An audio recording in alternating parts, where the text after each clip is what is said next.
5वी मराठी विषय स्कॉलरशिपचा उतारा वाचन हा पहिला घटक आपण याच्यातला बघत आहोत। त्याच्यातला आज आपण पान नंबर 11 वरचं उतारा क्रमांक 5 वाचन करून त्याच्यावरचे प्रश्न कसे सोडवायचे याचा अभ्यास करणार आहे आपण। तर बघा, ताज्या भाज्यांचे ढीग। मी उतारा वाचतेय, सगळ्यांनी बोट ठेवायचंय, निवांत बसायचं नाही। आपल्या आपल्या पुस्तकात बोट ठेवा। स्वराली, ताज्या भाज्यांचे ढीग आपल्याला सौंदर्याचे दर्शन घडवतात। त्या भाज्यांमधील विविधता माझ्या मनाला खुलवते। भोपळी मिरचीचा रुबाब केवढा, सगळ्या भाज्यांची ती राणीच जणू। तिच्यात आता रंगांची विविधता आली आहे। पिवळी भोपळी मिरची, तांबडी भोपळी मिरची, या मिरच्या नुसत्या जेवणाच्या टेबलाची शोभा वाढवतात असे नाही, तर भाजीच्या दुकानाचीही शोभा वाढवतात। कोबी, फ्लावर यांचे गड्डे, तांबडा भोपळा, पाठीमागच्या पानावर या, दुधी भोपळा आणि कोहळा हे जवळीक साधत असतात।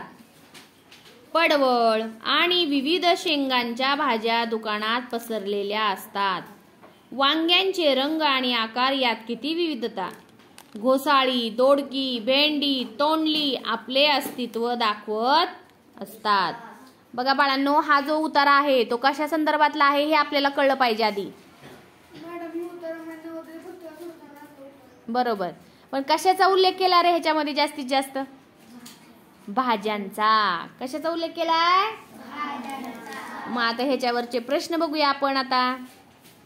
पहिला प्रश्न, ताज्या भाज्यांचे ढीग आपल्याला कशाचे दर्शन घडवतात? आकारांचे, रंगांचे, सौंदर्याचे, मंडईचे। कारण त्या उतार्यात पहिल्याच ओळीत शब्द दिलेला आहे बघा, ताज्या भाज्यांचे ढीग आपल्याला सौंदर्याचे दर्शन घडवतात। कुठे एक्स्ट्रा काही विचार करायची गरज आहे का? कशातून उत्तर शोधलं आपण? उतार्यातच उत्तर आहे, फक्त तो शब्द तिथं कुठं आलाय हे आपण लक्ष द्यायचं। पर्याय क्रमांक 3 बरोबर आहे। दुसरा प्रश्न बघा आता, उतार्यात सगळ्या भाज्यांची राणी कोणाला म्हटले आहे? कोबीला, भेंडीला, भोपळी मिरचीला, कोहळ्याला। आलाय का उतार्यात ते वाक्य?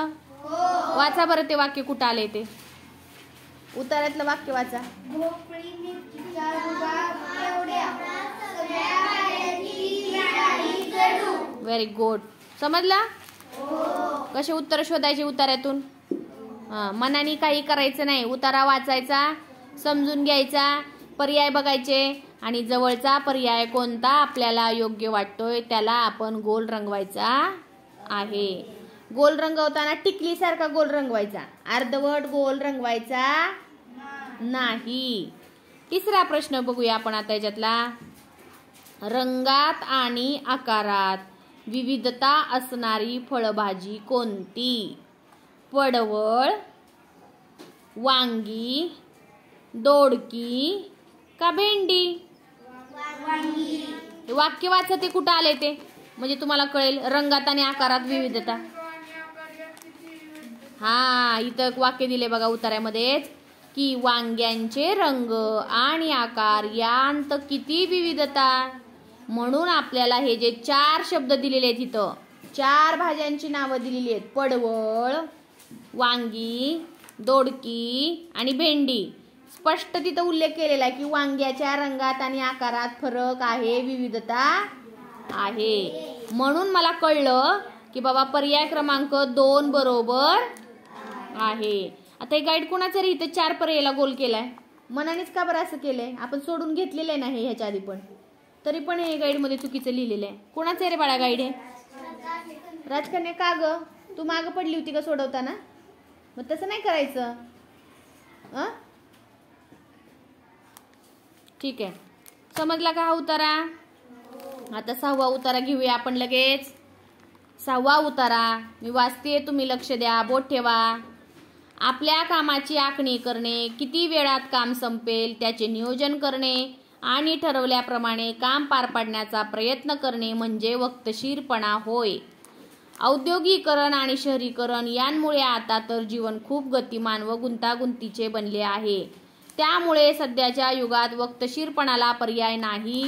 वेळेत कामे पार पडली नाही तर आपण फक्त आपलेच नुकसान करतो असे नव्हे तर आपल्याबरोबर आपण इतरांचेही नुकसान करतो. म्हणून आपल्या कामांचे नियोजन करून ती वेळच्या वेळी पार पाडण्याचा कसोशीने प्रयत्न करायला हवा. समर्थ लक्ष दे. हाच वक्तशीरपणा होय. वक्तशीरपणा न पाळणे म्हणजे स्वतःच्या पायावर धोंडा पाडून घेणे होय. कशाच्या संदर्भात आहे हा उतारा? वक्तशीरपणाच्या संदर्भात दिलेला आहे. पहिला प्रश्न, वक्तशीरपणा या मूल्याशी पुढीलपैकी कोणती गोष्ट योग्य नाही? योग्य आहे विचारले का नाही विचारले सयाजी?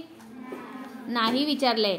वेळेचे नियोजन करणे, कामाची आखणी करणे, हाती घेतलेले काम वेळेत संपवणे, सर्व कामे वेगाने करणे.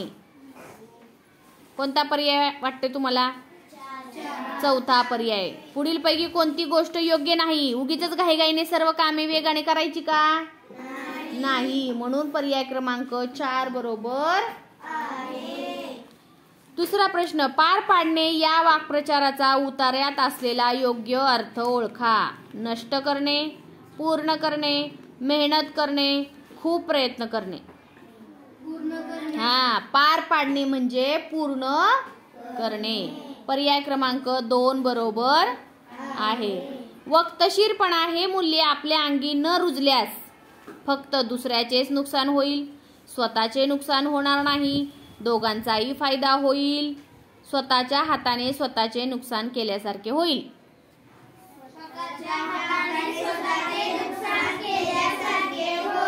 करेक्ट आहे. कारण इथं वाक्य दिले बघा उतार्यामध्ये, वक्तशीरपणा न पाळणे म्हणजे स्वतःच्या पायावर धोंडा पाडून घेणे. म्हणजेच काय करणे? धोंडा पाडून घेणे म्हणजेच स्वतःच्या हाताने स्वतःचे नुकसान केल्यासारखे होईल. म्हणून या प्रश्नाचा पर्याय क्रमांक 4 बरोबर. समजलं का? किती जणांना समजलं?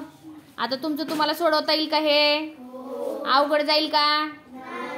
मग पैकीच्या पैकी मार्क पाडणार का उतार्यात? ठीक आहे, ओके.